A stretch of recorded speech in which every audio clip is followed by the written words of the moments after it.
कि 20-30 रुपए तो बढ़ाएंगे, 400 पार शायद गन्ने का भाव कर जाए। उनसे ये उम्मीद थी कि वे बीजेपी में चले गए, किसानों का कुछ भला होगा, लेकिन अब तक तो कुछ हुआ नहीं। पूंजीपति लोगों की सरकार होती है, सरकार भी इनसे मिली हुई होती है, नहीं तो अब तक कभी का गन्ना पेमेंट हो गया होता है। चौधरी साहब से उम्मीद है कि चौधरी साहब अब छपरौली क्षेत्र से किसानों को तोहफे के रूप में गन्ने का भाव बढ़ा सकते हैं। अब ये उम्मीद यही कर रहे हैं कि 12 तारीख में जो है उसके प्रदेश के मुखिया आ रहे हैं यहाँ, शायद किसानों के लिए कुछ घोषणा करके जाएंगे वे। किसानों की पार्टी है, पीछे से बात ये क्यों कहा उसमें अलग रास्ता अपना। तो नाराज हैं, बीजेपी में जाने से नाराज हैं। हाँ नाराज है। नमस्कार, न्यूज 80 देख रहे हैं आप और मैं आपके साथ हैदर मलिक। इस समय में मौजूद हूं छपरौली विधानसभा में, जो चौधरी चरण सिंह का गढ़ कहा जाता है और चौधरी चरण सिंह की वो कर्म भूमि है जहां से चौधरी चरण सिंह का गहरा नाता रहा है। चौधरी चरण सिंह ने किसानों की आवाज के लिए यहां से काफी संघर्ष किया और किसानों को यहां से इंसाफ भी दिलाया। यही उसका कारण है कि यहाँ के किसान चौधरी चरण सिंह को पसंद करते हैं और उनकी विरासत पर अभी तक किसान कब्जा किए हुए हैं, क्योंकि किसान ये चाहते हैं कि चौधरी चरण सिंह के बाद उन्होंने चौधरी अजीत सिंह को यहां से सपोर्ट किया, उसके बाद वो चौधरी जयंत सिंह को यहां पर सपोर्ट कर रहे हैं। लेकिन अब किसानों का वो मुद्दा है, क्योंकि बागपत की जनता पिछले काफी समय से ये इंतजार कर रही थी कि जो चौधरी चरण सिंह की कर्म भूमि है वहां पर चौधरी अजीत सिंह की जो है प्रतिमा का जो है वहां पर अनावरण नहीं हुआ था। अब उसका अनावरण करने के लिए 12 फरवरी को मुख्यमंत्री योगी आदित्यनाथ बागपत आएंगे और उनके साथ में छोटे चौधरी केंद्रीय राज्य मंत्री जयंत चौधरी भी उनके साथ मौजूद रहेंगे। लेकिन इस बार जो बजट आया, किसानों को काफी आस थी कि किसानों का गन्ने का भाव बढ़ जाएगा, लेकिन अब किसान इस उम्मीद पर बैठे हैं कि शायद बागपत की जनता को अब किसानों के तोहफे के रूप में मुख्यमंत्री यहां से कोई गन्ने का भाव बढ़ाकर उन्हें तोहफा देंगे। ये बात जानने के लिए हम चौधरी चरण सिंह के गढ़ में पहुंच गए हैं और यहाँ पे वो किसान हैं जो इस बात की आस लगाए बैठे हैं कि शायद जो यूपी के मुखिया हैं चौधरी जयंत सिंह के साथ में जो मुख्यमंत्री आएंगे वो यहाँ पर किसानों के लिए कुछ बड़ी घोषणा करेंगे, क्योंकि गन्ने का जो भाव है बजट में भी नहीं बढ़ाया गया। अब 12 फरवरी को योगी आदित्यनाथ जो है बागपत आएंगे और बागपत की जनता को वो क्या सौगात देंगे, क्योंकि इन किसानों को काफी आस है। क्योंकि प्रदेश में जब बीजेपी की सरकार आई तो बीजेपी की सरकार ने यह दावा किया था कि गन्ने का भाव इस बार 400 पार होगा, क्योंकि जो 400 पार का नारा दिया गया था उस 400 पार में कितनी सच्चाई रही, क्योंकि बजट भी आया और बजट में भी किसानों को कोई आस नहीं मिली। आपसे जानेंगे कि क्या प्रदेश के मुखिया से क्या उम्मीद रखेंगे, क्योंकि योगी आदित्यनाथ 12 फरवरी को बागपत आएंगे और बागपत का जो छपरौली है वो किसानों का गढ़ कहा जाता है। क्या कहेंगे? हम तो यही कहेंगे कि आने वाली 12 तारीख में हमारे मुख्यमंत्री और जयंत चौधरी जो आने हैं, यह उम्मीद कर रहा है पूरा इलाका और खासकर बागपत जिला छपरौली क्षेत्र कि 20-30 रुपए तो बढ़ाएंगे, 400 पार शायद गन्ने का भाव कर जाए और जो बकाया भुगतान है उसे कराने की पूरी कोशिश करेंगे। अच्छा, बकाया भुगतान का मुद्दा काफी समय से है, किसान लगातार जो है इस पर काफी आंदोलन भी हुआ, क्योंकि लगातार किसान इस मांग पर अड़ रहे हैं। किसान आंदोलन भी चला और प्रदेश के मुखिया योगी आदित्यनाथ ने भी ये दावा किया था जब बागपत के दोगढ़ क्षेत्र में वो पहुंचे थे, तो उन्होंने वहां पर कहा था कि 15 दिन के अंदर किसानों का भुगतान हो जाएगा। लेकिन क्या लगता है कितना भुगतान अभी तक हुआ पाया? पिछले साल का तो यही ना, पिछले साल का भुगतान जो है अब तक नहीं हुआ। नया भुगतान तो कहां से दे रही है, पता नहीं कैसी सरकार है अब जो किसानों की तरफ ध्यान ही नहीं दे रही बिल्कुल भी। नहीं, चौधरी साहब अब किसानों की पार्टी कही जाती है चौधरी साहब की, तो क्या लगता है किसानों को अभी कोई आस नहीं जगी? उम्मीद तो थी उनसे ये उम्मीद थी कि वे बीजेपी में चले गए, किसानों का कुछ भला होगा, लेकिन अब तक तो कुछ हुआ नहीं।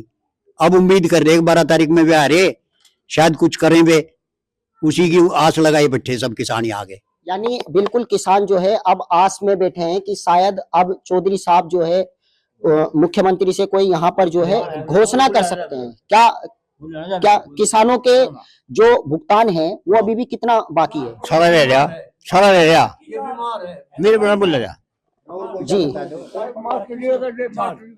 किसानों का जो भुगतान है वो अभी तक कितना हो पाया? 2-2.5 महीने का, पिछली साल का 2.5-3 महीने का रहा हुआ है अभी पिछली साल का बकाया मिल मालिक पे, उम्मीद अच्छा, सरकार की तरफ से मुख्यमंत्री ने कहा था कि या तो किसानों का गन्ना पेमेंट होगा, नहीं तो जो है मिल मालिक जेल जाएंगे। तो क्या अभी तक जेल गए या किसानों का पेमेंट होगा? देखिएगा सर, पूंजीपति लोगों की सरकार होती है, सरकार भी इनसे मिली हुई होती है, नहीं तो अब तक कभी का गन्ना पेमेंट हो गया होता। यहाँ लोग बहुत परेशान हैं और हमें जयंत चौधरी से उम्मीद है और अपने मुख्यमंत्री जी से भी कि वे तब 12 तारीख को आएंगे तो कुछ ना कुछ किसानों के लिए करेंगे। लेकिन इसमें बहुत दोष है सरकार का भी कि यहाँ पे पेमेंट नहीं होता। लगभग 15-20 साल से ऐसे ही यहाँ चल रहा, अभी तक मतलब जो है 2023-24 का पेमेंट नहीं है, 25 की तो बहुत दूर की बात है। शायद 25 के कागजों में कुछ दिखावे, होता कुछ है। सरकार पूंजीपति लोगों के कब्जे में है। तो क्या चौधरी साहब के आने से ये किसान उम्मीद बड़ी है जी, क्योंकि चौधरी साहब अभी गए हुए कितने दिन हुए, तो चौधरी साहब कुछ ना कुछ करेंगे जी हमारे लिए। यानी चौधरी साहब से उम्मीद है कि चौधरी साहब आप छपरोली क्षेत्र से किसानों को तोहफे के रूप में गन्ने का भाव बढ़ा सकते हैं। बढ़ाना चाहिए उन्हें, बिना बढ़ो यहाँ कुछ भी नहीं मिलने का, तो किसान बराबर होता, किसान को जी भी बचत हो तो जो गन्ने का भाव बढ़ाओगे वे, चाहे तो ऊपर तो होना चाहिए, बहुत लागत आवे खेती में, बिना लागत के खेती नहीं होता। सरकार ने साल का बजट पेश किया, लेकिन उसमें किसानों के लिए कोई पेमेंट बढ़ाने की बात नहीं कही गई। तो क्या उसमें भी किसानों को कोई आस थी कि शायद किसानों को बजट में कुछ मिलेगा? हाँ, बजट से उम्मीद थी, और किसानों के लिए भी जब ये जो है सभी के लिए दे रहे थे, तो किसानों को तो कुछ दिया नहीं बजट में। अब ये उम्मीद यही कर रहे हैं 12 तारीख में जो है उसके प्रदेश के मुखिया आ रहे हैं यहाँ, शायद किसानों के लिए कुछ घोषणा करके जाएंगे वे। तो कितना गन्ने का भाव बढ़ना चाहिए? कम से कम 400 तो कूदना चाहिए। हरियाणा और पंजाब के से तो ऊपर ही होना चाहिए हमारा। जब बड़ा कुनबा है तो बड़ी, जब यूपी बड़ा कुनबा है भाई, सबसे बड़ा प्रदेश है यूपी, और गन्ने का भाव सबसे कम, ऐसा क्यों है? जब इतना बड़ा कुनबा है तो बड़ा ही भाव होना चाहिए। हमारी रिकवरी भी ज्यादा है उनसे, हम पंजाब से हरियाणा से रिकवरी ज्यादा है हमारे यहाँ, फिर भी भाव नहीं बढ़ रहे हमारे। अच्छा, चौधरी साहब के जाने के बाद में जो है गन्ने का भाव कितना बढ़ा? कितना भी ना बढ़ाओ दिन तो चुप है। चौधरी साहब गए तो 6 महीने भी नहीं हुए। तो क्या चौधरी साहब 6 महीने से जो है पार्टी बीजेपी के साथ हैं, लेकिन उसके बाद किसानों के हित में क्या कार्य हुआ? देखो जी, अभी तक तो कुछ नहीं है। अभी तो ये है, उन्हें भी पद मिला, अभी ये गए हैं, धीरे धीरे होगा, करेंगे वे जरूर, ऐसी बात नहीं, उम्मीद है उनसे। तो क्या किसानों का प्रतिनिधि मंडल जो है चौधरी साहब से मिला? जो समस्या है कि आपने कोई आस जगाई, पहुंचे आप चौधरी साहब के पास? कुछ नहीं करने वाला, ये खामा खा बैठा दिया वहाँ, फिर दुख वोट देने का हमसे, बस बात यह है। किसे वोट नहीं देने? अपने वाले के जो झूठ है, बीजेपी को या लोक दल को? बीजेपी किसी को नहीं दे, लोग दल के भी नहीं दे, ये पीछे जो अच्छे चुनने का फायदा क्या? लोक दल तो किसानों की पार्टी है। किसानों की पार्टी है, पीछे से बात ये क्यों का उसमें अलग रहता अपना। तो नाराज हैं, बीजेपी में जाने से नाराज हैं चौधरी? हाँ, नाराज है जैसे। क्यों, कुछ किसानों से हमने बात की थी, कुछ किसानों से हमारी वार्ता भी हुई थी, जिस समय चर्चा चल रही थी कि चौधरी साहब जो है भाजपा के साथ जाएंगे, लेकिन किसानों ने उम्मीद करी थी कि किसानों का जो रुके हुए पेमेंट है वो भुगतान जल्द हो जाएगा। तो क्या लगता है आपको कि अब चौधरी साहब केंद्र में मंत्री भी हैं, तो उसके बाद क्या लगता है कि सरकार, क्योंकि बजट में भी कुछ नहीं आ पाया किसानों के लिए, अब चौधरी अजीत सिंह की मूर्ति का अनावरण करने के लिए, क्योंकि किसानों को उसका भी इंतजार था, पिछले काफी समय से आप लोग इंतजार कर रहे थे, अब चौधरी साहब की प्रतिमा भी छपरोली में हो जाएगी। देखिए, यहाँ किसानों की जितनी मूलभूत समस्याएं हैं, अगर उन्हें तो फ्रंट पर लेकर चलेंगे तो ठीक रहेगा, अगर नहीं लेकर चलेंगे, यहाँ का किसान इतना परेशान है, दूध बेच के अपने बच्चों की फीस दे रहे, और इस मिल की यही हालत आज से नहीं, कम से कम पिछले 15 साल से है। हर साल यही लॉलीपॉप आवे, अब पेमेंट हो जाएगा, पेमेंट हो जाएगा। 15वें दिन का वादा सरकार ने किया था, इनकी देख लिए 10 साल हो गए, वोट देर लग रहे, क्या मिला? 400 पार तो 450 का कभी इन्होंने जिक्र किया था 14 से पहले, अगर बीजेपी सरकार आई, आज तक तो कुछ मिला नहीं। अब देखिए क्या होता है। बीजेपी की सरकार में तो ये भी कहा गया था, खुद मुख्यमंत्री ने कहा था कि 15 दिन में बागपत के किसानों का जो है, यूं नहीं मान्य करता किसी की भी, यूं तो इतना बड़ा सेठ है, जो यूं चाहेगा वो होगा। अभी तक पिछले साल का भी नहीं हुआ, अगले साल की तो उम्मीद अगले साल तक करो, और ये स्थिति 15 साल से है। बहुत से के तो बहुत गरीब आदमी हैं, उनके बच्चे किस प्रकार पढ़ रहे होंगे, किस प्रकार उनकी सर्दी कटती होगी, लिहाफ तक नहीं भरे गए, कंबल में सोन लग रही है आधी जनता। क्या उम्मीद करें? अब देखो कुछ देते हैं या नहीं। उम्मीद है 12 तारीख। अरे उम्मीद पर दुनिया कायम है। तो क्या, क्योंकि छपरोली में जो है चौधरी साहब और मुख्यमंत्री साहब एक साथ मंच पर होंगे, क्योंकि एक तरफ किसानों के नेता हैं और दूसरी तरफ सत्ता के नेता हैं। तो इन दोनों से ही तो उम्मीद कर रहे थे हम तो जब सबसे ज्यादा दिक्कत तो जा रही है पेमेंट ना होने की। किसान जो है भूखा हो गया बिल्कुल इलाके का। हम तो चौधरी साहब से यही अपील करें भाई हमारा पेमेंट तो हर हालत में करा दे टाइम पे। चलो पेमेंट तो हो जाएगा, लेकिन जो किसानों का गन्ने का भाव है वो कितना बढ़ना चाहिए? बढ़ना चाहिए, 400 के ऊपर कूदना चाहिए। बताना बड़ा कुनबा है तो बड़ा ही भाव होना चाहिए हमारा। बड़ा कुनबा बड़ा भाव। आप बताइए, आप काफी नाराज हैं, क्यों? क्या ऐसा नहीं करे, पीछे रहते रहिए, ये बात छोड़ती अपने शुरू क्या गन्ने का भाव क्या होना चाहिए? धन्यवाद। 400 तो ऊपर होना चाहिए। 400 ऊपर होना चाहिए। तो उम्मीद कितना खर्चा है न पता, कितने कट्टे पड़े में, दवाई पड़े कट्टे पड़े। इंथोल पे पैसे बढ़ा दिए, गन्ने पे एक पैसा नहीं बढ़ाया। तो जितना इंथोल पे बढ़ाया कम से कम उस हिसाब से ही दे दो हमें। तो बजट से कितना खुश हैं जो बजट आया है? बजट से हम किसान खुश नहीं बिल्कुल भी, ना तो हमें कुछ मिला ना हम उससे खुश हैं। तो बजट किसके लिए पास हुआ? बजट जो है ना नहीं बजट बढ़िया के लिए पास हुआ। एक बात तो बताओ, जो मध्यम वर्ग के पास ना तो 12 लाख रुपए हो, यहाँ 12 लाख किस किसान के पास है ही नहीं। अकबर 12 लाख तक का कोई टैक्स नहीं। आज वे 12 लाख हमारे के धोरे के हो, 12 लाख बढ़िया धोरे होंगे, बढ़िया को छूट है सब। मैं किसानों को क्या दिया? किसानों को दिया तो एक बात तो बताओ, एक चीज, एक घोषणा तो ऐसी करते हैं किसानों के लिए है, बताओ। किसानों की तो बात कही थी कि किसानों के हक में भी आएगा, कि उम्मीद भी थी कि 400।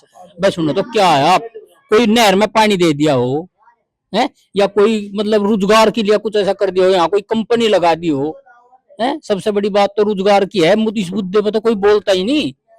इतना बेरोजगार, मतलब इतनी बेरोजगारी है, ट्रक भर लो जी आप, यहाँ तो जवान बाढ़ को ट्रक भर जाएंगे, इतनी बेरोजगारी है जी यहाँ। इस पे तो कोई बोलता ही नहीं। अगर कोई पेमेंट के बारे में कहेगा तो वही मैं पहले भी दोहरा चुका जी, हमारी जो सरकार है वही पूंजीपति लोगों का हाथ में है, जैसे वे चाहे ऐसा हो। दबाव में सरकार है, जब जिस दिन दबाव में सरकार नहीं रहेगी ये पेमेंट ना करे मिल वाले, क्या है मुख्यमंत्री चाहे तो 24 घंटे में पेमेंट करा दे, मुख्यमंत्री है वो। कुछ लोगों की चर्चा है, क्योंकि किसान हरियाणा के भी आंदोलन कर रहे हैं, किसानों की भी मांग है, क्योंकि किसानों ने लगातार आंदोलन किया। आज राकेश टिकैत ने भी एक बयान दिया है कि जो भाजपा सरकार है वो किसान विरोधी सरकार है। लेकिन अगर वो इस तरीके का दावा कर रहे हैं, वो भी एक किसान नेता हैं टिकैत साहब, लेकिन चौधरी साहब भी किसानों के नेता हैं, अगर फिर किसान विरोधी वो बता रहे हैं तो इस पर क्या कहेंगे आप? देखिएगा जी, किसान विरोधी गुस्से में आकर कुछ भी कह सकते हैं, लेकिन जो जयंत चौधरी ने फैसला किया बीजेपी में जाने का, वो हमारे सिर मत्थे है। उन्होंने ठीक फैसला लिया, ठीक जगह पे गए, और कुछ ना कुछ होगा, करेंगे। देखो क्या करेंगे 12 तारीख है। यानी किसानों को उम्मीद है कि किसानों के हित में कार्य होंगे, लेकिन थोड़ा समय लगेगा। तो कब तक रहेगा? हम तो उम्मीद 12 तारीख में कर रहे। अब 12 तारीख में पिछली साल का भुगतान कर जा, आने वाले समय का भाव बढ़ा जा। और एक मेन मुद्दा हमारे लोहन गांव का पर्सनल, जो हमारे मुख्यमंत्री को और जयंत चौधरी को स्पेशल कहा जा, इस लोहन गांव में कम से कम 200 मौत तो होगी कैंसर से, इस खास के पानी से, और 500 मरीज हमारे गांव में पैरू से बेकार हो रहे, अंकु से बेकार हो रहे। 500 लोहन का अगर सर्वे करेगा, हमने कई बार ये सोच लिया, जिन जो बालक गुजर चुके, हार्ट फेल हो गए इस पानी को पीने की वजह से। अब ये सारे जागतू के कागज ले जाकर मुख्यमंत्री के दरबार में बैठ जा, अब हम सारा गांव उठ कर मुख्यमंत्री की कोठी पे आ जा। यहाँ रहने का ढंग नहीं लोहन गांव का, इतनी स्थिति खराब लोहन गांव की है पानी की। कई बार गुहार लगा ली डीएम के, एसडीएम के, मुख्यमंत्री का। ये तो क्या किसान जो है, अब छपरोली में चौधरी साहब आएंगे, मुख्यमंत्री आएंगे, किसान अपना क्या मांग पत्र सौंपेंगे? मांग पत्र भाव का और गन्ना भुगतान का, और जो ये स्मार्ट मीटर लगाने की कोशिश कर रहे, ये 3-4 मांग जो है हमारी, इनका पत्र देंगे। जयंत चौधरी के हाथ में ही थमा हुआ। गन्ने के भाव की क्या उम्मीद है? उम्मीद 400 पार हमारे जयंत चौधरी ने कहा था, और मोदी जी ने कई बार घोषणा कर दी गन्ना अब की बार 400 पार। हम यह उम्मीद कर रहे हैं 12 तारीख में आऊंगे, शायद 400 पार गन्ना कर जा क्षेत्र के जो सभी किसान। बिल्कुल, ये बागपत के वो किसान थे जिनसे हमने आपको रूबरू कराया, क्योंकि किसानों को उम्मीद है कि 12 फरवरी को जो मुख्यमंत्री योगी आदित्यनाथ छपरोली में पहुंचेंगे और वहां पर चौधरी अजीत सिंह की प्रतिमा का जो है वो अनावरण करेंगे, क्योंकि उनके साथ में केंद्रीय राज्य मंत्री चौधरी जयंत सिंह भी मौजूद रहेंगे, क्योंकि किसानों के वो नेता कहे जाते हैं। तो किसान अब इस आस में बैठे हैं कि जो बजट से उन्हें निराशा मिली, शायद अब वो 12 फरवरी को उम्मीद हो जाएगी, क्योंकि इन किसानों की एक मांग है कि जो चौधरी साहब ने बात कही थी कि इस बार गन्ने का भाव 400 पार, जो 400 पार का नारा दिया गया था, शायद अब वो इस आस में बैठे हैं कि शायद 12 फरवरी को ये घोषणा की जा सकती है। हैदर मलिक, न्यूज़ 80 बागपत।